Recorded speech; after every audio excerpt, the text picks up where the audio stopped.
Hello everyone, so today what I want to do is to show you the right size of hydraulic hammer for your 1-ton excavator. So when I first ordered the excavator, I also asked for a hydraulic hammer, and the sales just put, it seems like they just put something that will work. But actually what they sized for the 1-ton excavator was too big. It's too heavy. The bits are too long, so it doesn't give you a lot of movement. I looked for a smaller one and I found it. So let me just share with you. This particular hydraulic hammer has a tag on it, and this spells out its weight and its size. If you do want to get one, you can just follow this tag.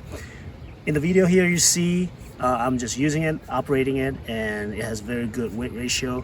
I don't feel my excavator is tipping over, and when I raise up the hydraulic hammer, it doesn't feel imbalanced. And also the bit is not so long, so I can actually completely lift it up and to break sections of the concrete. So I hope you find this video helpful, and it will help you to get the right size of the hydraulic hammer for your 1-ton excavator. At least you have a tag. Just show that tag to the sales. They will be able to get you the right one. All right, I'll see you next time.